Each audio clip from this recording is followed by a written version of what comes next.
esperança que vamos chegar, sim, até a terceira parte deste resumo, mas se não chegar, não concluir, não tem problema. As duas primeiras partes são as mais importantes para a referência aqui com o grupo. Então, falando ainda sobre a mentalidade do ministério e influenciá-lo a pensar nesse sentido, nós estamos no terceiro elemento, que é retornar ao essencial do aconselhamento orgânico. Ou seja, aqui está, de fato, o objetivo, o convite para esta noite e amanhã também, evidentemente, pensarmos e retomarmos. Vamos voltar lá ao que é essencial, sem perder isto. E aí, optamos aqui por observar que devemos escolher entre a virtude e a forma, o que importa para nós. É uma decisão. Ser para representar ou representar para ser é outra decisão, porque eu quero que você pense a respeito. E agora, continuando então este raciocínio, vamos para um terceiro elemento desta alusão reflexiva. Ser muito para poucos ou pouco para muitos. Essa é uma outra decisão, que quero que você entenda que é melhor ser muito para poucos. E você precisa refletir um pouco sobre isto. O mundo que nós vivemos, ele é tão artificial. Lembre-se, artificial quer dizer de artefato, né? Vem de artifícios. Não é real. Não tem como ser autêntico e ser artificial ao mesmo tempo. Ou você é autêntico ou você é artificial. Você vai usar de artefatos, né? Vai usar desses mecanismos para esconder, para o que vai aparecer. E hoje nós vivemos em dias de rede social. Principalmente para as pessoas que postam tudo que vem, tudo que fazem, mas sempre um mecanismo falso. A rede social é um mecanismo falso. Então, quando as pessoas me perguntam, mas você não tem rede social? Eu falei, eu tenho os dois. Tenho rede e tenho social. Social com pessoas que se socializam comigo e a rede eu uso para dormir em casa, né? Mas eu tenho rede e tenho social. Agora, se você me encontrar na rede social, eu não tenho rede social. Por quê? Porque nem tenho tempo para isso. É uma razão. Então, não sou contra quem tem, é um mecanismo de divulgação, de comunicação importante para os nossos dias. Mas é um mecanismo artificial. Ali você não ofende ninguém, ali você tira foto sempre sorrindo, as pessoas não te conhecem, sempre com a melhor roupa, e eu nunca compreendi, confesso, eu estou vendo no mundo que eu não compreendo ele, e compreendo cada vez menos, que as pessoas vão ao restaurante, tiram foto do prato e postam. E alguém ainda vai lá e diz se gostou ou não gostou. Mas na vida real ninguém faz isso. Na vida real você não vai no restaurante e chega no prato do seu colega e fala assim, não curti. Você não faz isto. Só faz isso na rede social. Por quê? Ali é para mostrar que você está num restaurante, que você se veste daquele jeito, passeou para algum lugar. É artificial, não tem como ser autêntico. Milhões de pessoas vão assistir. Então, nesse sentido, ser muito para poucos eu quero conviver com pessoas que vão me conhecer profundamente e estes me importam. Aí nos leva ao quarto elemento desta reflexão. Você também precisa decidir ser famoso ou ser importante. Tem diferença. Ser famoso é ser pouco para muitos. Ser artificial para muitos. Ser muito para poucos vai te levar a ser importante. Hoje as pessoas confundem estas questões. Elas dizem, olha, fulano de tal é tão importante. Muitas pessoas famosas, por exemplo, morrem, e as pessoas dizem, olha, fulano morreu, mas eu nem sei quem é fulano. E que me importa? Nunca o importei. Isso não desprezo a pessoa que morreu. Morreu, todo mundo morre, milhões de pessoas morrem todo dia, e nem por isso nós damos tanto valor a isso. Mas se morreu um famoso, aí sim nós vamos dar importância. Olha, nós temos que parar com esse negócio. Sabe por quê? Porque os famosos são nossos heróis. Os atletas olímpicos que vencem e ganham medalha de ouro são os nossos heróis. Os corredores de Fórmula 1, nossos heróis. Eu não sei se tem parente do Ayrton Senna aqui, se tiver, me perdoe. Mas 9 em 10 brasileiros, quando perguntam quem é o homem que você mais admira na história, 9 vão responder Ayrton Senna. E eu sempre digo, mas o que tem o Ayrton Senna que eu não encontrei nada para eu importar dele? Agora, quanta gente importante morre todo dia, importante mesmo. Pessoas que são capazes, que eu gostaria de importá-las, e não posso porque morreram. Mas por que a gente só valoriza um corredor? Muita gente diz, Ayrton Senna, quem foi? Não sei quem foi, sei que ele é famoso.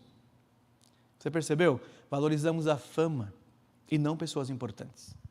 Pessoas importantes são aquelas que nós queremos importar, que você viu que ela ama tanto Cristo, que ela é virtuosa e você anda ao lado dela e que você não quer que ela morra.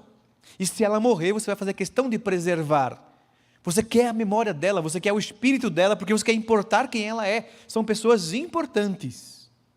E importando, agora eu quero exportá-las também a outras pessoas. Eu quero que ela seja conhecida, então eu falo dela. Eu repito as suas falas. Mas por que nós gostamos de gente famosa? Porque somos também artificiais, não autênticos. Não nos comunicamos entre versos, ou seja, com conversa, porque as pessoas não podem conhecer quem somos, porque não somos admiráveis. E por fim, então, queremos ser famosos. A alusão conclusiva que nós podemos chegar a isto, para voltar ao aconselhamento orgânico que eu queria chamar a sua atenção, mais uma palavra útil para que você guarde. Convivência. Não sem propósito, também mais uma palavra, né? Conversar é passar um para o outro aquilo que é conversos. Conviver é passar quem você é para outro com a vida. E não tem como conviver com pessoas sem ter tempo. Há uma outra tolice nos nossos universos, me perdoe chamar de tolice, não é um palavrão, até na Bíblia tem tolice, né? Mas nos nossos dias as pessoas ficam assim. Eu já fui a alguns encontros, e até para falar às vezes de educação, de família e tal, e sempre com outro. Certa vez estive assim, em um ambiente bem constrangedor, porque um outro palestrante falou exatamente o contrário do que eu gostaria de dizer, e aí fica constrangedor ter que dizer o contrário, né? Mas ele disse lá assim, fez a primeira palestra e ele falou assim: hoje no mundo agitado que nós estamos, o importante com os nossos filhos é ter qualidade de tempo. Se você já ouviu isso, me perdoe contrariá-lo, mas eu vou ter que fazê-lo. Porque nesse dia eu tive que fazer com a presença dele. Foi assim, lamento, mas todo o meu conteúdo é justamente criticar isto. E ele fez 1 hora de palestra dizendo que o importante hoje é qualidade de tempo.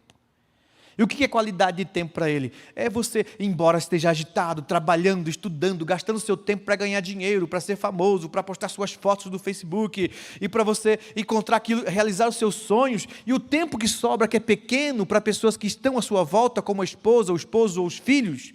Então, como é pouco tempo, tem que ser em qualidade. O que ele chama de qualidade? É ir para a floresta, ir para o parque, e brincar com a criança na lagoa, na areia. Isso é qualidade de tempo. Olha, não existe convivência sem vida. E vida é tempo. Não tem como desassociar a vida do tempo, é impossível. Não existe qualidade de vida. Qualidade de vida é tempo convivido. Porque nem todo mundo gosta de ir à praça, nem todo mundo gosta de ir ao parque. E eu não sei por que fazer isso é qualidade de vida. Porque qualidade de vida também não pode ser andar com as pessoas, conversar com as pessoas, fazer outras coisas com as pessoas. Tem que viver. Este é o desafio do mundo moderno, que nós estamos tentando aqui sobreviver nessa loucura do qual faço parte, porque até mesmo eu, um pastor, ensinando isto, não consigo dedicar tempo à minha casa como gostaria. Sabe por quê? Porque existe uma estrutura, existe uma agenda, existe uma pressão, existem metas, coisas que eu tenho que buscar. Se eu não buscar, eu fico. E no meio disso tudo eu tenho que pensar, mas não é isto. Nós temos um tempo aqui, um tempo limitado.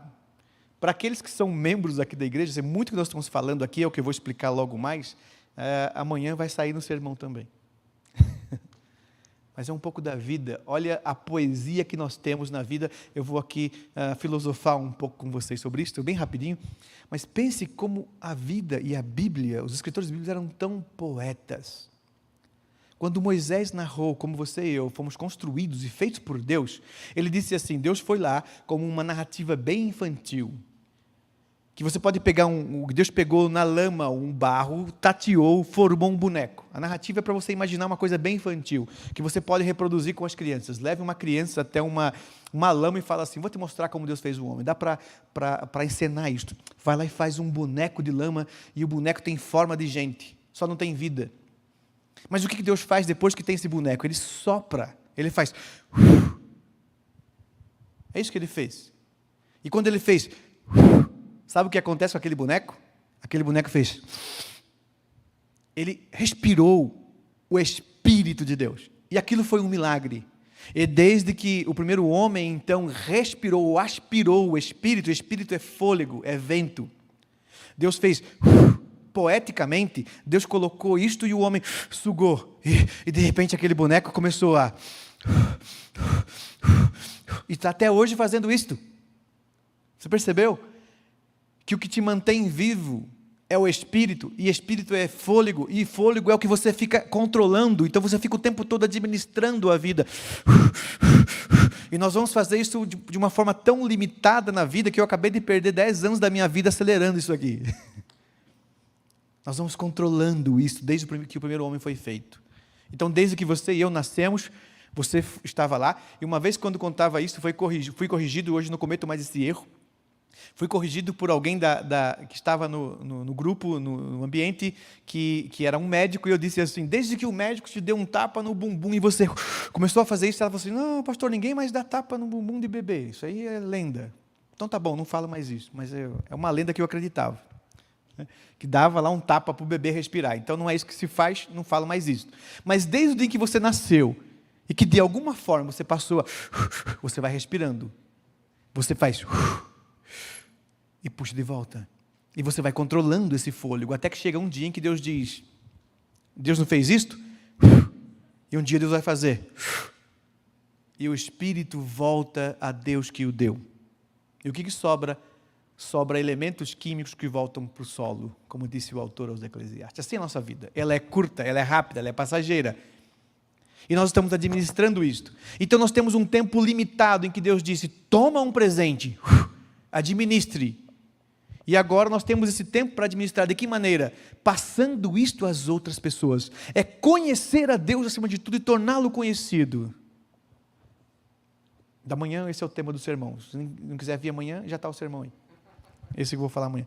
Os objetivos que nós temos nessa vida, uma essência de vida, para uma consciência de vida, para uma essência nessa nossa existência. Então, observe que a palavra é convivência. É gastar tempo, não tem jeito, tem que gastar tempo. A frase útil para você guardar, então, nesse aconselhamento orgânico que nós estamos vivendo e passando na nossa vida a outros, é esta: não há valor ou eficácia nas funções eclesiásticas quando separadas do relacionamento comum entre os santos. Nesse sentido, o aconselhamento bíblico e aconselhamento bíblico orgânico é muito mais virtuoso. Note que eu vou dizer algo aqui que depõe contra a minha função eclesiástica como pastor. Eu ensino menos pessoas pregando de um púlpito semanalmente na igreja do que andando com pessoas em aconselhamento, mesmo formal e mais ainda no informal. Se você caiu neste engodo moderno de achar que, por exemplo, ser líder espiritual de alguém é discursar de um púlpito, este é um engodo moderno não bíblico. Não tem eficácia, porque as pessoas não tomam da sua vida. Eu fiz um curso numa faculdade batista, pasmem, uma faculdade batista, mas que já não respira a essência cristã do que o Cristo foi. E lá tive uma disciplina sobre marketing pessoal para o pastor. E eu não estou brincando, quero ser bem literal no que eu estou dizendo.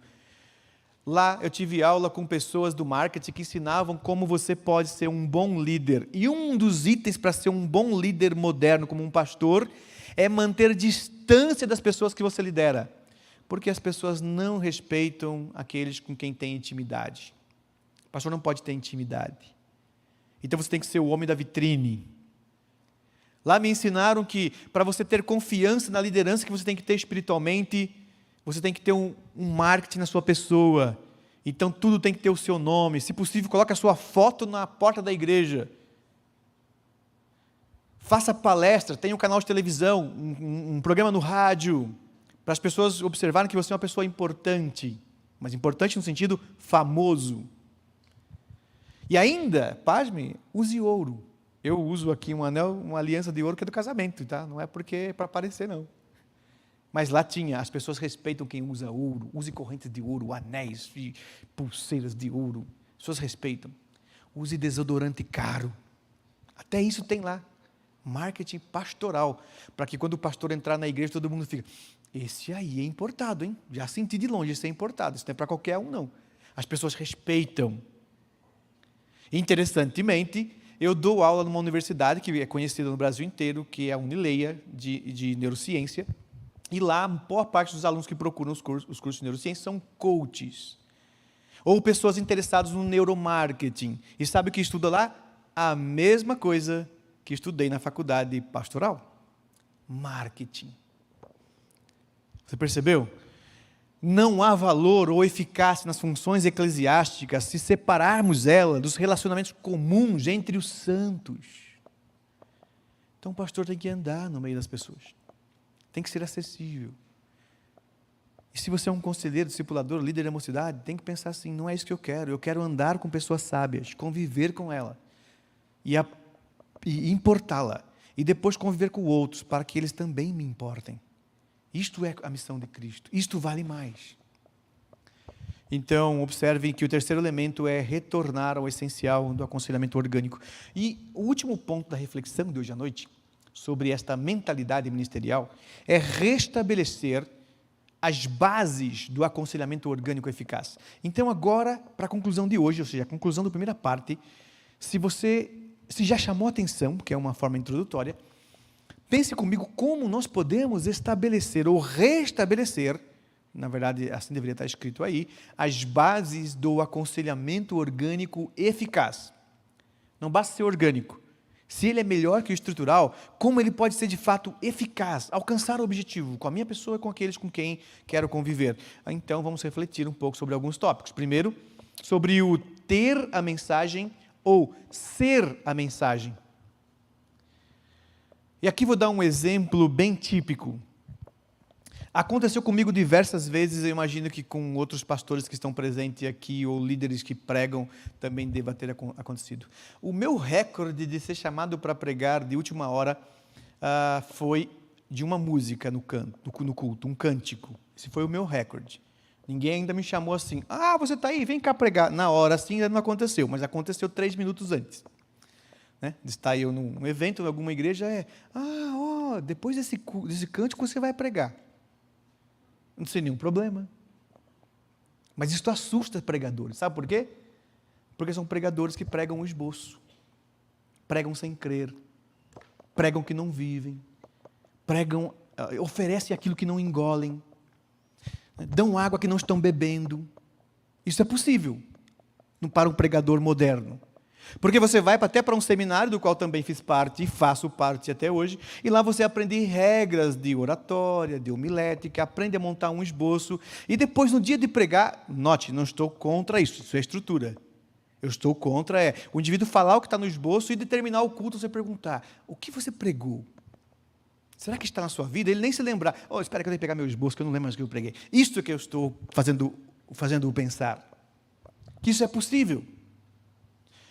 E vou contar uma história antiga, lá em Ouro Fino. Eu sou natural de Minas Gerais, do sul de Minas Gerais, então minha cidade é uma cidade pequena, que hoje tem 35 mil habitantes, e apenas 1 ano de conversão, logo no começo da minha conversão, pertencia a uma igreja lá naquela cidade, e o pastor daquela igreja, num dia de domingo, levou algumas famílias para almoçar com ele num sítio. Não sei quantos conhecem a zona rural, e lá no sítio tem um negócio para secar o café, eles chamam de terreirão, somente, não sei se todo mundo entende o que quero dizer, é um lugar onde o fazendeiro coloca o café para secar ao sol, e ele tem mais ou menos uns 3, 4 metros de altura, e um gramado na parte de baixo. Então, enquanto aquelas famílias almoçavam, um garoto de 13 anos, seguido de seus companheiros, pegavam uma bicicleta e vinham correndo e saltavam com a bicicleta na grama. Até que um dos meninos, quando ele tropeça e cai com a cabeça no cimento, e ele morre ali. Um menino de 13 anos. O pastor chega para socorrer, o pastor que recebe essas famílias na sua casa, e fica totalmente abalado com aquilo, porque o menino estava agonizando nos seus braços, e o menino estava ali sem seus familiares. Então aquele pastor ficou abalado, porque não só a morte do menino nos seus braços, uma criança de 13 anos, e agora ele tem que explicar para os pais o acidente. Então ele socorre o menino, ele fica muito abalado naquele dia, e à noite a igreja toda está comovida, porque deveria ter o culto, mas o pastor não tem condições, e aquele rapaz tinha muitos amigos, a cidade pequena, os seus colegas então foram para aquele culto, os pastores da cidade resolveram fazer então um evento no ginásio da escola, porque na escola que o menino estudava, então havia ali uma multidão de umas 3, 4 mil pessoas, várias igrejas que migraram naquela noite por causa do que aconteceu, e aquele pastor não tinha condições de pregar, condições emocionais de pregar, ele chorava compulsivamente, e ele disse assim, chegou para um pastor, um amigo dele, e falou assim, eu não tenho condições de pregar, você pode subir e trazer uma palavra de Deus? E eu estava do lado dele, porque era amigo dele, e ouvi um pastor responder, eu não estou preparado. Aí ele foi um outro, e o outro disse, pastor, eu não estou preparado, e tem bastante gente aí hoje, né? Aí aquele pastor, não conseguindo um pregador de última hora, emergencialmente, porque tinha que subir e pregar, ele sobe e não consegue falar, e fica aquele... E eu achei aquilo um absurdo. Mas espera aí, eles não são pastores? A minha mentalidade de novo convertido era assim, os pastores são gênios, eles conhecem a teologia, eles sondam o universo de Deus, e eles não são capazes de subir e consolar uma multidão com a palavra, e eles não fazem isso só o tempo todo. Vã ilusão, achando que seria assim. Porque depois descobri que não é bem assim. Os pastores até têm conteúdo, se tiver um esboço, uma palestra, uma apostila. E se você andar com alguns deles, não estou dizendo todos, claro, graças a Deus, mas alguns deles também são pregadores do púlpito e não vão andar com as pessoas porque não têm virtude. Não queira ser um destes. Não queira ser um líder que, para instruir alguém, é impossível, vou dizer aqui, é impossível alguém que tem a mensagem, mas é a mensagem, não ter o que falar. Mas se você só tiver a mensagem, você vai precisar assim, me dê 2 semanas para falar. Sabe por que nós encontramos pessoas na igreja que têm medo de falar em público, no púlpito? Porque ele acha que o púlpito é um palco. E o púlpito não é um palco. O púlpito deveria ser ocupado por pessoas virtuosas que amam a Deus e vão ajudar os outros a encontrar o mesmo caminho. E ele se comunica da melhor maneira que ele puder. Ou seja, não é para tirar 10 em homilética e oratória. É para tirar 10 em virtudes. Quando eu vou num culto, ou estou num culto na minha igreja, tem um pregador lá, eu não fico observando se ele fala direito. Eu fico observando que eu vim ali eu fui lá para ouvir a Deus, e eu quero ouvir a Deus na vida daquele indivíduo. É isso que eu busco. Isso que você deveria buscar. Há diferenças entre ter a mensagem e ser a mensagem. Se você é a mensagem, sempre vai ter. É impossível não ter. Se alguém falar, compartilhe algo da fé, espera, compartilhe algo da fé em que sentido? Porque eu tenho mais para falar do que vocês são capazes de ouvir. Do que você está falando? Não, você poderia explicar aquele texto? Claro, já estudei esse texto há muito tempo. Uma coisa que eu não entendo até hoje é isto. Olha, as pessoas dedicam 40, 50 anos da sua vida e não é um texto tão grande assim. Já notou isto? Isso aqui dá o tamanho da Ilíada e a Eneida e a Odisseia.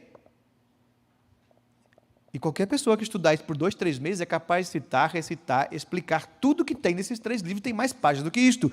E você gasta 40 anos. E para explicar um trecho desse livro, você precisa de 2 semanas para estudar para um sermão? Não, diga assim, olha, eu vou te explicar uma virtude que há no Cristo nesse versículo. Isso não é uma crítica à oratória homilética, é importante na estrutura, mas para você pensar em amar o que é orgânico. Tenha a fé e você vai distribuí-la em todo momento. Se você só carregar a mensagem, vai distribuir só quando lhe pedirem uma mensagem formal. Aí vem a diferença de aconselhamento formal e informal. Deixa eu ver se eu tenho tempo para fazer um outro parêntese aqui, mas acredito que sim. Isso não está aí no seu material, porque eu não coloquei no resumo. Se você quer anotar isto, eu vou te dar isso como um bônus agora. Aconselhamento formal ou informal. A maioria quer aconselhamento formal, quer o pastorado formal, quer a liderança formal. E eu estou te incentivando a ser orgânico. Se você tiver isto, bem. Se não tiver, faça do mesmo jeito. Pregue do mesmo jeito. Se pule do mesmo jeito. Ensine do mesmo jeito. Agora, observe como não tem diferença, a meu ver. Quem é orgânico fará formalmente, mas nem todos que fazem formalmente serão organicamente. E por isso que eles precisam continuar na formalidade, para serem artificiais. Não tem autenticidade, porque não tem virtude. Mas deixe-me ajudá-lo a pensar. Eu vou dar aqui 6 elementos que eu acredito que, se você memorizar, praticar, você tem 6 elementos essenciais para o que eu chamo de uma conversa intencional, que será utilizado durante um aconselhamento formal, no seu esboço para acompanhar uma sessão de aconselhamento, como você pode aplicar os mesmos 6 elementos em qualquer conversa na vida informalmente. Vou te mostrar que não tem diferença. É uma lógica. Treine o seu pensamento para que todas as suas conversas sigam essa direção. 6 elementos. Primeiro, colecionar dados. Note. Primeiro, colecionar dados. Não tem como conversar com qualquer pessoa, ter uma conversa racional sem dados. Sabe quando você começa uma conversa com alguém e fica assim, do que nós estamos falando mesmo? As pessoas hoje conversam assim, você começa uma conversa, a pessoa do meio da conversa pega uma palavra, muda de assunto, no meio daquele assunto muda de outro assunto, e no final você fica assim, mas espera aí, aquele assunto, não vamos voltar nele? Note que a maioria das conversas são assim. Você começa a conversar um assunto, ele lembra um outro. É a mesma coisa para os leitores. Leitores disfuncionais terão conversas disfuncionais. É um indivíduo que começa a ler uma página, quando chega no final ele fica assim, eu não lembro mais do que eu li. Porque ele estava lendo, aí quando pronunciou a casa, ele lembra da casa dele, e depois da casa dele, ele falou de relacionamento, ele lembrou da esposa do esposo, e depois ali embaixo falou de trabalho, ele lembrou do trabalho dele. Cada palavra faz ele lembrar de alguma coisa, ele se perde, ele viaja, ele não consegue se concentrar, ele não tem atenção. Aliás, o elemento mais caro do século, eu diria, hoje é atenção, foco. As pessoas não têm mais, perdeu. E vale ouro conseguir alcançar isso. Isso na conversa também. Então, note, colecionar dados em aconselhamento é assim. O que você sente, o que você pensa, o que aconteceu com a sua história, deixe-me ajudar a interpretar. Na conversa formal, você já se prepara. Eu quero dados da pessoa. E na conversa informal, é a mesma coisa. Enquanto a pessoa está falando, você tem que dar ouvidos, foco, atenção. Atenção aos sentimentos, às palavras, às ações e reações, à sua história, tudo que ela fala. Um bom amigo, alguém atento, quem tem conversas racionais, quer aquilo. Como posso eu opinar sobre algo que não ouvi? Como posso responder uma pergunta que não entendi? Como posso eu diagnosticar algo que não tem elementos para examinar? Diagnóstico vem a partir de exames, se eu não tiver elementos, não tem como examinar. Isso serve para a conversa informal. Então, guarde, primeiro elemento, colecionar dados. O segundo elemento lógico é interpretar os dados. Então, você tem que ter uma habilidade para observar, fazer perguntas, colecionar, guardar os dados, como você tem que ter uma habilidade natural, racional, de interpretar, dialogar com aqueles dados, dar sentido a eles. Então, é o óbvio, se me veio dados, mas o que significa? Se eu não sei o que significa, eu pergunto de novo, me explica. E quando ele explica, eu replico. E quando ele explica de novo, eu replico. E assim vai, até chegar ao entendimento. E não só tenho os dados, mas eu entendi. É uma coisa óbvia. No aconselhamento formal, eu treino os conselheiros para falar assim, quando você estiver preparando uma sessão, primeiro item, colecionar dados. Aprenda a fazer perguntas em 3 níveis.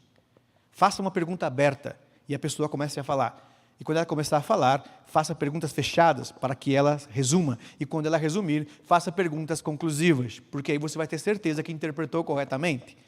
O que você sente em relação a isso? Me sinto tão atribulado, porque a vida, e vai falando. Opa, peraí, entendi. Eu vou perguntar aqui, se eu entendi direito. Você diz que a tribulação surge a partir deste elemento? Ou deste elemento? Não, é deste elemento. Tá, deixa eu ver se eu entendi. Então, quando você se sente atribulado, você fala, pensa isto, estou certo? Sim, é isso mesmo. Eu não saberia dizer com essas palavras, mas é isso, você me entendeu. Pronto. Eu já cumpri 2 partes. Eu já tenho dados e já interpretei, eu entendi a pessoa. Elementos muito básicos e racionais. Agora vem o terceiro. Estabelecer relacionamento. Não pegue a interpretação desses dados e faça uso dessas interpretações, mesmo no aconselhamento formal, como se fosse uma receita de bolo retirada da sua gaveta e dizendo, está aqui o que você tem que fazer. Não, responda aquilo que Deus quer na vida dela, no relacionamento. Ou seja, pense como seria estar no lugar dela. Sinta a dor como se fosse você a sentir aquela dor que você entendeu. Reaja, fale como se fosse aquela pessoa. Aí sim você vai dizer, olha, então eu entendi o que Deus quer para a tua vida. Porque no seu lugar, se vivesse a sua vida e estivesse aqui a perguntar a Deus, seria isto que Deus diria a mim. Porque sentia a sua dor. Então note, esse terceiro elemento de relacionamento é uma empatia tão grande, de misericórdia, que você se coloca no lugar dele para sentir a dor dele. Isso só existe se o relacionamento for autêntico, se você o amar de verdade e querer sentir aquilo de verdade. Senão vai ser frio. Então note 3 elementos. Esses 3 elementos formam a primeira parte de todo o aconselhamento formal. primeira parte em 1h20 de aconselhamento bíblico, gaste a primeira metade desses minutos fazendo perguntas, entendendo o que perguntou e criando relacionamentos para tentar sentir o que ela sente antes de dar conselhos, no formal. Depois que isso estiver bem feito, concretizado, com muita substância e com profundidade, vá para a segunda parte do aconselhamento. São mais 3 elementos, porque disse que seriam 6. Agora você precisa dar instrução. Você precisa informar aquela pessoa do que Deus pensa, o que Deus tem a dizer a ela. Então está na hora de você citar a Bíblia, explicar a Bíblia, fazer com que aquela pessoa pense a respeito daquele texto, entenda, você está instruindo. Olha, com base no que eu entendi da sua vida, nós vamos perguntar a Deus, mas é isso que Ele diria, porque olha o que está escrito na palavra dele sobre este assunto. Você está ensinando a Bíblia, você está dando instrução. O quarto elemento, que seria o segundo da segunda parte, você deu instrução e agora está na hora de aplicar tarefas. Porque se você aplicou tarefas, se você deu instrução, entendeu a pessoa, Deus diz isso para você, agora o que Deus quer que você faça.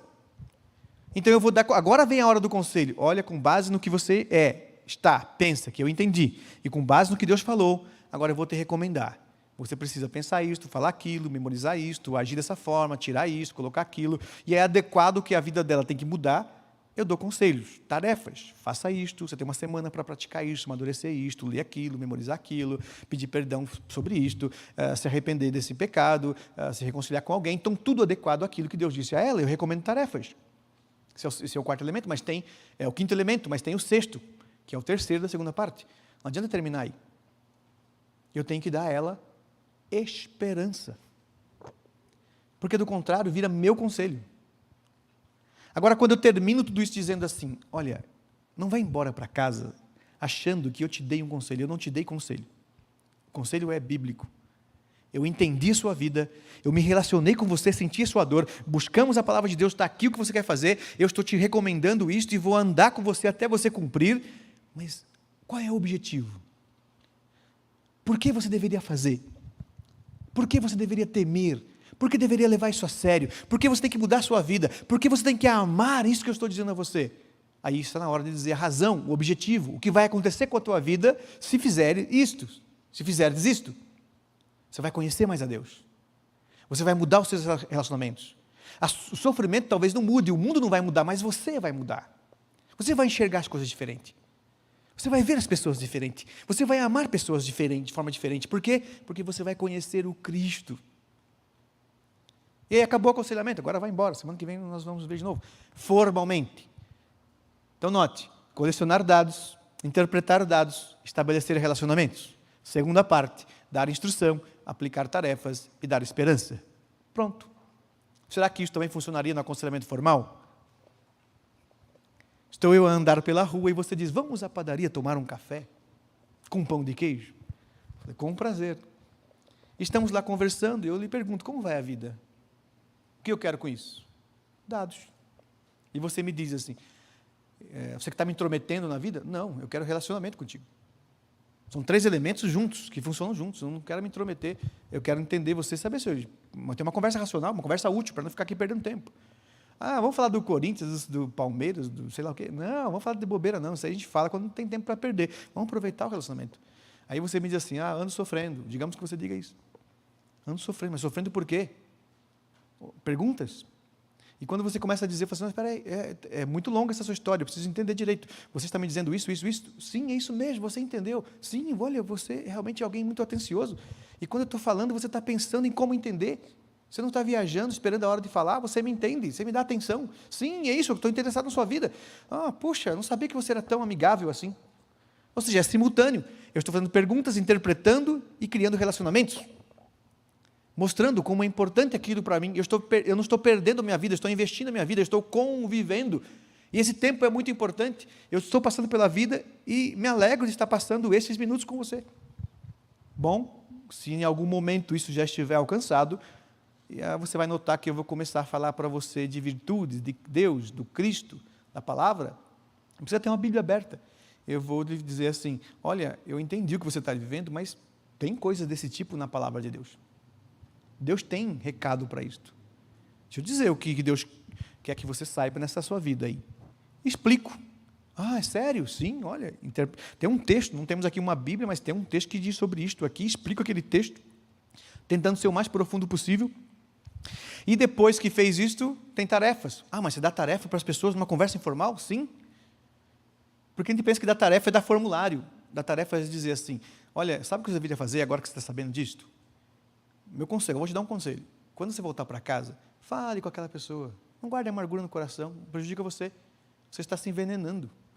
Você está tomando veneno esperando o outro morrer, mas quem está morrendo é você. Perdoe. Cresça, amadureça. Ou controle os seus desejos. Não faça isso, porque isso não agrada a Deus. Pense nesse versículo, memorize esse versículo até introjetá-lo e nunca mais pensar assim, nunca mais falar isso, porque não agrada a Deus. Busque isso, busque aquilo outro. Então, eu estou dando conselhos. E fica por isso mesmo? Não, antes de terminar, fica assim, olha, pode ter certeza que eu vou orar por você, para que você alcance isto, para que você conheça a Deus. Isso vai ser muito importante. Eu vou dar o caminho para ele sair dali e falar assim, poxa, agora não vejo a hora de chegar em casa e começar a praticar, porque eu vou alcançar aquilo que ele falou. E se ele alcançar, ele vai querer mais. Ele vai querer mais relacionamentos. Ele vai querer mais tempo. E assim vai. Então dá no mesmo. Não tem diferença no aconselhamento formal ou informal quando você tem a mensagem. Desculpe, quando você é a mensagem. Você terá a mensagem. Mas se você só tiver a mensagem, você tem que dizer para o indivíduo assim, olha, marca umas 2 horas para eu me preparar primeiro, para eu estudar uns versículos para te passar. Se você precisa estudar para passar, é porque você não tem. Nós não estudamos a Bíblia para passar para os outros. Nós estudamos para ser. E sendo, passaremos para os outros. É diferente. Em terceiro lugar, o segredo, então, é ser intencional. Em tudo na vida. O que você quer com as pessoas? O que você quer desta vida? Eu quero conhecer a Deus e torná-lo conhecido. Este é o meu objetivo. E uma vez que tenho este objetivo, eu respiro isto. Ah, mas é porque você é pastor, né? Não, não tem nada a ver com ser pastor. É verdade que eu tenho um privilégio, que talvez nem todos têm, de gastar mais tempo com a palavra de Deus, o texto bíblico e com coisas no ambiente sacro, do que aqueles que não são. É verdade, isso é um apanágio que nós herdamos, graças a Deus, que bom. Você quer um pastor que seja espiritual, ele tem que gastar mais tempo com as coisas espirituais, evidentemente. Mas metade da minha vida é gasta com outras coisas, não o livro bíblico. Não pense você que eu estou lendo livros não bíblicos, estou lá tentando entender a ciência, tentando entender a geometria, a arqueologia, a história, a filosofia, a sociologia. Estou tentando entender tudo isso. Eu quero entender tudo, por quê? Porque é o mundo de Deus, não tem diferença para mim. O que você quer encontrar nessas coisas? Eu quero encontrar Deus. Nós não estudamos física para aprender a fazer cálculo. Estudamos para descobrir como Deus fez este mundo. Não tem diferença. Você não estuda lei para ser advogado e ganhar dinheiro. Você deveria estudar lei para entender o que é justiça. Porque é uma virtude. É um mandamento de Deus. Ser justo. E advogar é defender a justiça. Não tem dicotomia nisto. Então nós temos que pensar que é isso. O segredo é ser intencional. Por que você quer fazer isto? Para ganhar dinheiro. Ok? É um objetivo, mas é um objetivo que eu não quero. É um objetivo que não vale a pena. Sabe por quê? Não vai além da sepultura. Você pode ganhar rios de dinheiro e o dia que morrer vai ficar para os outros. Isso não passa virtude. E o dinheiro que ficar, nós que ficarmos aqui depois que você morrer, porque todos que estão aqui morrerão menos eu, vou gastar todo esse dinheiro. Você percebeu? Mas quando você passa virtude para o outro, dinheiro é importante, tem sua importância, mas dinheiro não conta história. Dinheiro não leva ninguém a conhecer Cristo. Dinheiro pode até patrocinar os homens virtuosos a irem para lugares, passar o Cristo para eles, isso é possível, mas enviar o dinheiro sem enviar a gente não resolve nada. Nós não enviamos dinheiro para o campo missionário, nós enviamos gente para o campo missionário, mesmo que custe dinheiro.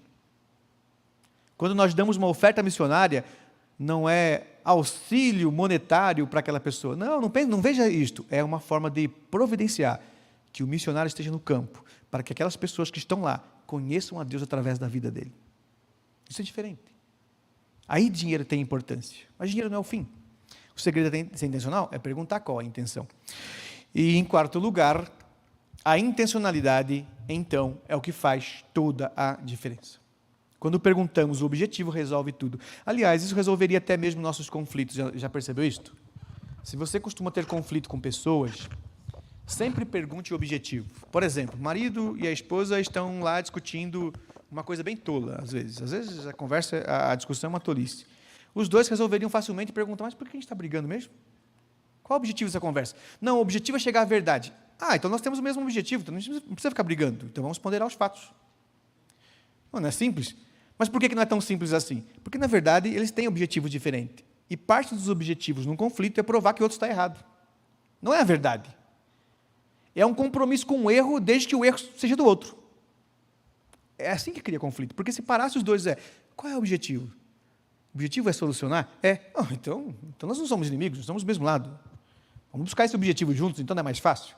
Eu faço perguntas, você responde, depois você faz pergunta, eu respondo, e nós ponderamos para ver o que está certo. No final, a gente descobrir que os dois têm pontos de vista diferentes, não chegamos à conclusão, vamos pedir a ajuda de alguém para nos avaliar. Senão a gente ficar aqui brigando, não chega a lugar nenhum. Qual é a intenção, resolve. É o objetivo. E a alusão conclusiva que chegamos, depois dessa reflexão, guarde então esta quarta palavra: intencionalidade. Eu quero aconselhar. Por quê? Com qual intenção? Quero conversar com alguém. Por quê? Com qual objetivo? Qual a intenção? Quero ser pastor. Por quê? Qual o objetivo? Qual a sua intenção? Quero pregar num púlpito. Por quê? Qual o objetivo? Qual a intenção? Quero aconselhar formalmente. Qual o objetivo? Qual a intenção? E nós vamos saber se elas são virtuosas ou não, essas intenções. Porque se for para pregar no púlpito e não pregar organicamente, você não é a mensagem, você só tem a mensagem. Se for para aconselhar formalmente, para ser visto como um conselheiro treinado, mas não consegue aconselhar informalmente, você não é a mensagem, você só tem a mensagem. Então pense nisto, a intencionalidade vai resolver tudo nesse sentido. E uma frase útil para esta conclusão: diálogos sem intenções são palavras ao vento. Conversa jogada fora, perda de tempo. E tempo é valioso demais. O que Deus vai cobrar das nossas vidas, observe, o que Deus vai cobrar das nossas vidas não é o que nós produzimos com o tempo, mas como nós o usamos. Isso cria uma confusão enorme. Deus não tem metas. Deus não precisa tanto de nós quanto nós achamos que Ele precisa. Então nós estamos sempre achando assim: o que será de Deus se eu parar de trabalhar para Ele? E eu respondo: Ele vai continuar sendo o que Ele é, do mesmo jeito.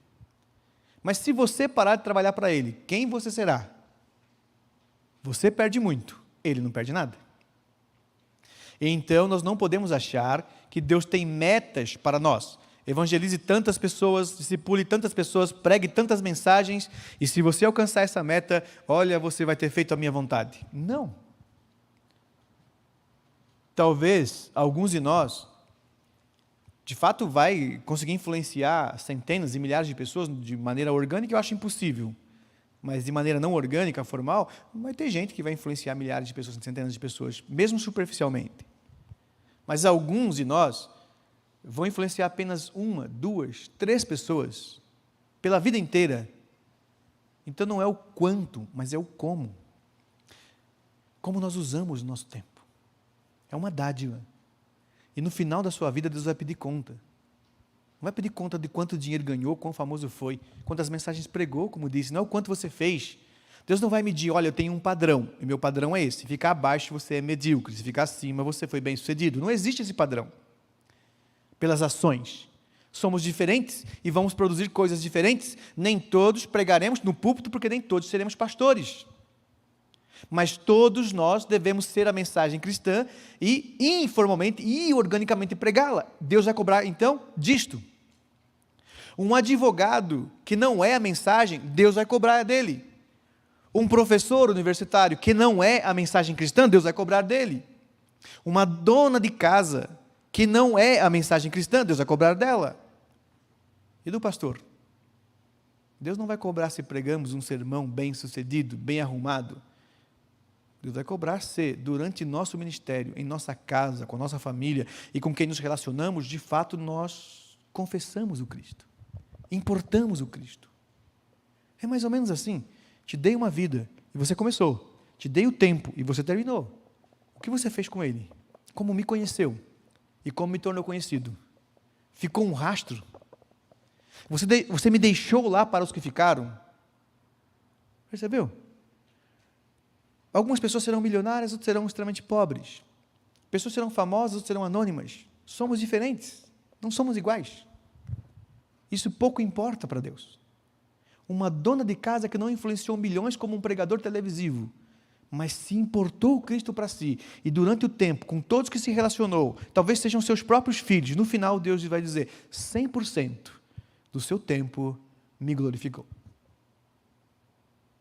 Isso é o que importa.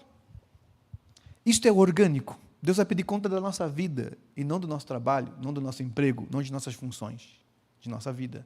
É orgânico. Então, observe que até mesmo nossas conversas, quanto tempo nós gastamos na igreja. Agora eu vou dar uma alfinetada nas nossas costelas espirituais. Me perdoe ter que fazer isso sem conhecê-los. Então, geralmente, principalmente em pregações de igreja, eu prefiro ficar nos aforismas do que doutrinar, porque a gente tem que respeitar cada igreja na sua estrutura. Mas nos aforismos a gente tem que fazer, olha, a Bíblia diz isso aqui é para todos, e acabou. Eu procuro respeitar isso. Então, o que eu vou fazer aqui é para a sua reflexão, e não uma ordem, e não uma crítica. É só para você ouvir e pensar. Porque vocês são líderes de mocidade. Quanto tempo nós gastamos na igreja pensando em passatempo, principalmente para jovem? Só reflita. Porque já fui líder de mocidade de igreja tradicional, sei como é. E certa vez, já não era mais, tínhamos um irmão na igreja liderando os jovens, uma senhora me procurou e falou assim, pastor, eu preciso conversar contigo. Eu disse, o que foi? Não, você precisa falar com o líder de mocidade da nossa igreja, porque a minha filha chegou na fase universitária e ela não quer mais vir para a igreja, porque os encontros de jovens são tão monótonos. Eles não são divertidos. E os amigos da faculdade são muito mais alegres, muito mais divertidos, então ela está querendo ficar com eles, não quer vir mais para a programação dos jovens. A minha resposta para ela foi assim, e por que você não evangeliza ela? E ela disse, pastor, ela já é evangelizada a vida inteira na igreja. Eu falei, não. Alguém que conhece o Evangelho não vai achar o mundo mais divertido do que a igreja. Só alguém que não entendeu quem é o Cristo pode gostar mais dos incrédulos do que estar com os santos. O problema é que você viciou sua filha a achar que a igreja está competindo com o mundo na diversão. Então, se o líder de jovem não gastar tempo com passatempo, e passatempo se chama isto, se nós soubéssemos o quanto vale o tempo, nós não perderíamos mais, não existiria mais passatempo. E a igreja não é um lugar para passar o tempo, no final de semana, entre os jovens, para se divertir. Pense nisto. E nós vamos cobrando os nossos líderes, eu quero uma brincadeira mais dinâmica, essa aí já é antiga, essa aí já se faz desde os anos 90, 80, será que o líder não pode ser mais criativo? Exija que o seu líder seja mais espiritual. Diga para ele assim, olha querido, você está gastando muito tempo com passatempo, e quando é que nós vamos gastar mais tempo com a virtude, com aquilo que vai ficar, que é importante? Com a profundidade da palavra, em conhecer o Cristo, e conhecê-lo profundamente, e interpretar este mundo, e enquanto somos jovens, nós temos energia para isto. Depois que envelhecer, você vai lamentar que o tempo passou, e fica assim, olha, eu perdi tanto tempo com brincadeiras e passatempo, e o tempo passou, e o tempo passa para todo mundo. Anotou isto? Então, apenas para você refletir sobre isso, não cobre o seu líder de ser criativo, porque você não está num programa de televisão, de entretenimento. E se a igreja for competir com o mundo, ela vai perder, porque o mundo sempre será mais divertido. Porque divertido é diversificado. Divertido é diferente. Aquilo que me agradava ontem não agrada hoje, então o mundo precisa ser criativo, porque ele tem que criar coisas diversas, diversificadas, para me distrair. Olha a raiz que eu estou usando aqui. É distração, e a vida é muito curta para ficar distraído. Distração é quando você está cansado, estressado, você fala assim, agora eu vou para a montanha. Isso é distração. Mas não pode ser isso o centro da vida. Eu não posso passar a minha vida toda na distração. Eu gosto de subir a montanha, de acampar, de escalar, de fazer rapel, e tem um grupo na nossa igreja que já há algum tempo que não fazemos mais isto, dá para perceber pela minha aparência que já faz tempo que não faz mais isto, mas nós fazíamos mais rotineiramente no passado, e as pessoas diziam assim, olha, vamos sair para a montanha, mas antes nós vamos nos encontrar, entender o que vai acontecer e por quê, para fazer daquilo algo mais virtuoso. E aí a pessoa sobe a montanha, 3 dias de escalada, e acampa lá, e todo mundo morrendo, com pouca comida, pouca água, e chega ao topo. E quando chega lá, adivinha o que acontece? Todo mundo pergunta, e agora? Agora vamos descer. É só isso. Isso é distração. Não serve para nada. Quem subiu, quem não subiu, o tempo que nós passamos juntos, o que nós conversamos, o tempo que nós ficamos aqui nesta mata, nesta paisagem, passando um para o outro é importante. Mas nós poderíamos ter feito isso lá no parque, no meio do centro da cidade. Isso aqui é distração. E se eu gastar a minha vida na distração, eu vou perder a vida. Então, pense nisto. O que nós queremos como igreja? A igreja não pode ser divertida, não pode ser distraída, não pode ser diversificada, porque ela só tem um Deus e Ele não muda. Tem uma palavra e ela não muda. Não é? Tem uma liturgia, um princípio moderador, se chama moderador por isso, para moderar, para não ser criativo, para não deixar ninguém sair da rota. Se chama liturgia, liturgia quer dizer rotina, rotina quer dizer rota, para não perder o rumo. Então a igreja não pode ser criativa. Posso dar mais uma alfinetada só? Só mais uma, eu prometo. Mas é na costela espiritual, tá? Não é na sua literal. Hoje é moda.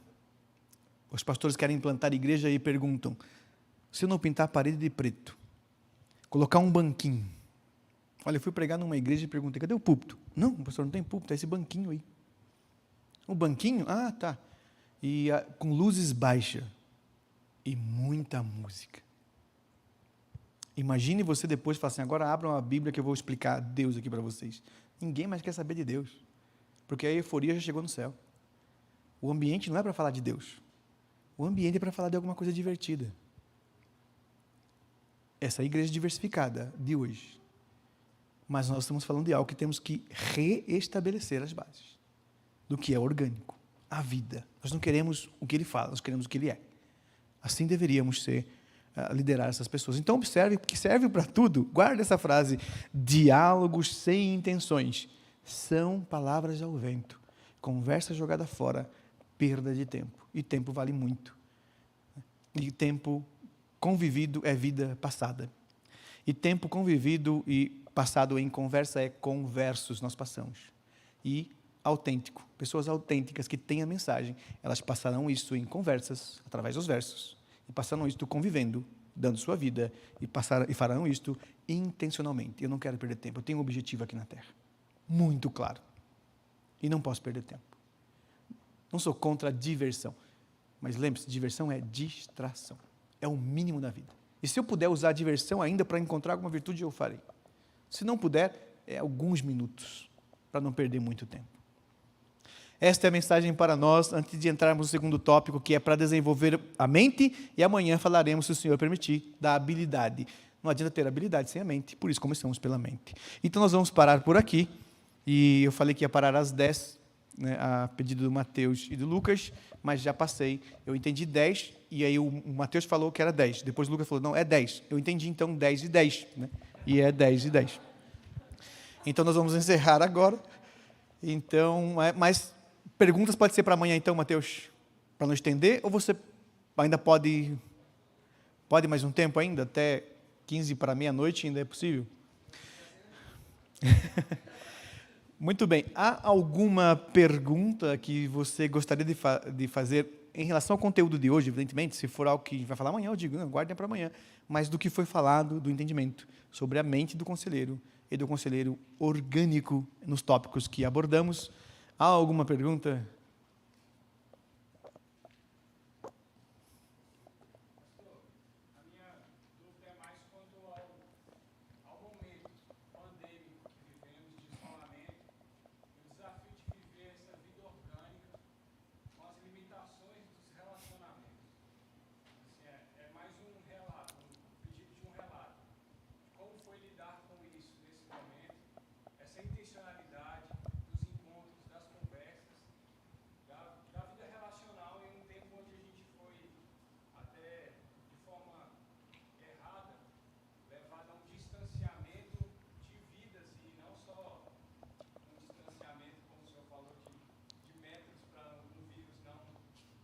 Sim. Uhum.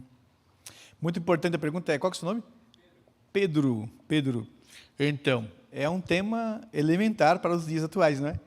E a igreja também falhou muito, de forma geral. Poucas igrejas se mantiveram firmes em alguns princípios, como, por exemplo, em não acreditar que existe culto online, ou seja, culto sem comunhão de santos, comunhão sem estar juntos, lugar santo sem existir lugar, né? É virtual.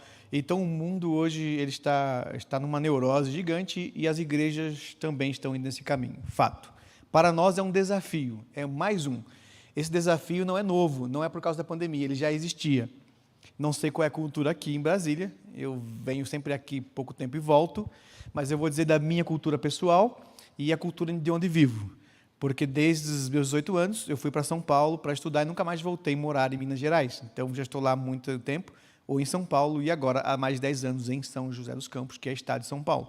E a cultura lá é assim, para alguém ir à casa de alguém, você manda um memorando, pede para colocar na agenda, sair no Diário Oficial da União, e aí depois disso a pessoa diz, agora sim podemos marcar aquela conversa. Mas eu sou mineiro, e para mim, um orgulho, uma alegria é se alguém chegar em casa lá, se o pastor Eduardo um dia for para lá e falar assim, eu vou ficar na sua casa. E aí a cultura do local vai dizer assim, mas que petulante, né? Onde já se viu homem petulante? Anota aí, né? Todos vocês aqui podem fazer isso à vontade, né? Que quando estiverem indo para São José dos Campos, e se ele falar assim, olha, eu estou indo para São José dos Campos e eu vou ficar hospedado em sua casa. Então, a cultura local diria assim, mas que homem petulante, né? Poxa, quando já se viu isso? Ele dizia, eu vou para São José dos Campos e vou ficar na sua casa, que loucura que é essa? Isso na cultura lá. Na minha cultura pessoal é assim, poxa, ele me considerou importante, ele tem vários hotéis, tem pessoas muito mais importantes do que eu na cidade, e ele quer ficar aqui na minha humilde casa, gastar tempo comigo, comer da minha comida de pobre e por aí vai. Mas por quê? Porque o que importa é a gente. O que importa é sentar no hospital. Olha o que eu falei agora. O que importa é ser o hospitaleiro e sentar-se à mesa. Eu misturei as duas palavras. Ser hospedado em casa para sentar-se à mesa e conversar. Não é o que vai comer. Porque comer ele vai na casa de um rico, mas ele vai na casa do pobre e fala assim, não, aqui não importa o que eu vou comer, eu quero você. Né? Eu quero as suas virtudes, eu quero tempo contigo. Aí eu vou dizer, puxa, que honra. E se ele chegar lá e ainda falar assim, abrir a geladeira, e a cultura local diria assim, que homem petulante. E eu dizer assim, poxa, ele se sente à vontade. Ele se sente tão bem aqui, que ele já põe o pé no sofá, abre a geladeira e diz o que quer. Ou seja, na minha cultura, me sinto honrado. Na cultura local, ele seria tratado diferente. Mas por quê? Porque nos ocidentalizamos nesse sentido. Né? E a igreja já era um desafio, fazer as pessoas serem relacionais. Isso vem para amanhã, quando eu vou falar das virtudes essenciais do conselheiro, eu vou falar de ser relacional. Não tem como passar a vida para o outro sem ser relacional. Ou seja, vou ter relacionamento, mas não quero ser relacional. Não existe. É bíblico, né? E então, imagina, no mundo bíblico, Jesus chegou lá, a multidão, todos que estão ali estão querendo que ele fique na casa dele. E Jesus falou assim, vou ficar na sua casa hoje. E o que ele disse? Puxa, na minha casa. Você percebeu? Foi Jesus que disse, vou ficar na tua casa. E Jesus, quando foi lá e ficou à vontade, ele entendeu assim, mas por que você está aqui? Porque eu quero você, eu quero te conhecer, quero conversar com você. E como no passado não tinha televisão, o sol se pôs, ninguém trabalha, então se o sol se pôs, o que nós vamos fazer? Nos assentamos à mesa e vamos conversar. Hoje não. Hoje você vai na casa de alguém, até marcando a agenda, você está conversando, tem uma TV no fundo, tem gente correndo para lá, tem gente no celular, e você fica assim, quando é que vamos falar de coisas importantes? A igreja já tinha perdido isto. A pandemia só exacerbou isto, né? só aumentou isso de certa maneira, porque ela fez com que as pessoas se distanciassem, e elas já eram distantes. Elas entram na igreja, elas não têm relacionamentos, e é sempre olhando para frente. E termina o culto, elas vão embora e não se relacionam. Isso já existia, já era um desafio. Com a pandemia, só facilitou. Quem não gostava de gente, agora tem uma desculpa para nem andar do lado de gente. Quem nunca entendeu que culto é a comunhão dos santos, aí teve uma desculpa para ficar em casa, no sofá da sala, e numa tela onde ninguém me vê, ninguém me ouve, e eu vejo o que eu quero, critico o que eu quero. E algumas igrejas ainda assim, no pregador, tem lá no rodapé, o comentário ainda vai criticar a mensagem do pregador. Como se fosse um vídeo do YouTube. Então, respondendo, Pedro, esta é a realidade, esse é o desafio. Como sobrevivê-lo, eu estou tentando também. A nossa igreja, graças a Deus, nós não fechamos a igreja na maior parte do tempo, somente por 2 meses, resistimos às pressões governamentais, nos opusemos a elas algumas vezes, e a igreja resistiu, e mantivemos o culto e a comunhão com a maior parte das pessoas, respeitando, claro, aqueles mais idosos e adoentados, mas sem perder esse valor. Não pregamos, tem culto online. Culto é a comunhão dos santos num lugar específico que você elegeu para encontrar com outro e buscar o Senhor. E enquanto vendermos isto, aí vai ficar pior no futuro.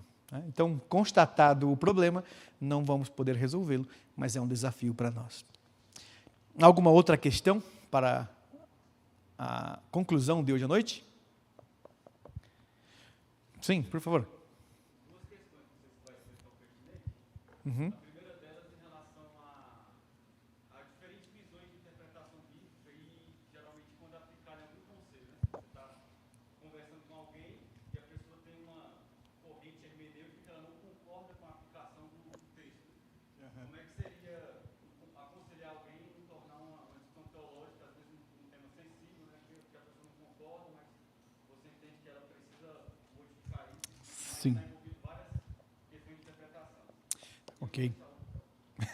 Qual que é o seu nome? Nicolas. Então, Nicolas pode refazer amanhã também, se não achar que não é suficiente hoje, né? Mas vamos ficar então com essa que você mencionou. Primeiro, separando as duas coisas. No que é orgânico, é fácil explicar. Agora, a sua questão, ela cria um embaraço para o aconselhamento estrutural. Porque no aconselhamento estrutural, a pessoa pede conselho, você está ali arrumadinho, num acordo de aconselhamento, e a pessoa diz, eu não concordo com a sua interpretação, porque eu tenho outra doutrina, outra forma de ler a Bíblia, e eu não concordo com as suas doutrinas. Então, no aconselhamento estrutural, isso só tem uma forma de resolver, que é quando eu digo para a pessoa, se isso acontecer, é assim, mas espera aí, você não concorda com a minha doutrina, não concorda com a forma como eu leio a Bíblia, por que você quer meu conselho? Então, o estrutural fica fácil, vai pedir conselho então, para quem concorda, não tem sentido. Como eu posso dizer, me explique a Bíblia, mas eu não concordo com como você explica. Então, você não quer conselho. Está resolvido. Agora, no aconselhamento orgânico, não. O aconselhamento orgânico, eu lido com isto de duas formas, pessoal. Uma delas é fazendo perguntas, né? E outras delas é usando uma palavra mágica, que eu vou ensinar para você de graça também, não está no material. Eu vou dar isso para você, nunca mais entrar em conflito com ninguém. Quer saber que palavra é esta? Que evita qualquer conflito, e você ainda não omite a sua opinião, e você ainda assim honra a Deus com a sua verdade, não fica discutindo essas coisas, a palavra mágica é puxa. Você percebeu? Então, digamos lá, Pedro e eu estamos conversando, e aí eu estou falando aqui da Bíblia, ele fala assim, olha, eu não concordo com a sua opinião, porque eu penso isso. Então, se eu percebo que você está interessado em chegar à verdade, eu vou dizer para você assim, Pedro, então qual é? Quais são os seus argumentos? Porque se eu estiver errado, eu vou rever, eu não tenho nenhum problema. E eu sei que você também, se estiver errado, você vai rever, não estou certo? E se você me disser assim, não, eu não vou rever porque eu tenho a verdade. Eu vou dizer assim, puxa, então não tem por que discutir. Então eu vou ter que ir para o outro lado, porque você não quer discutir.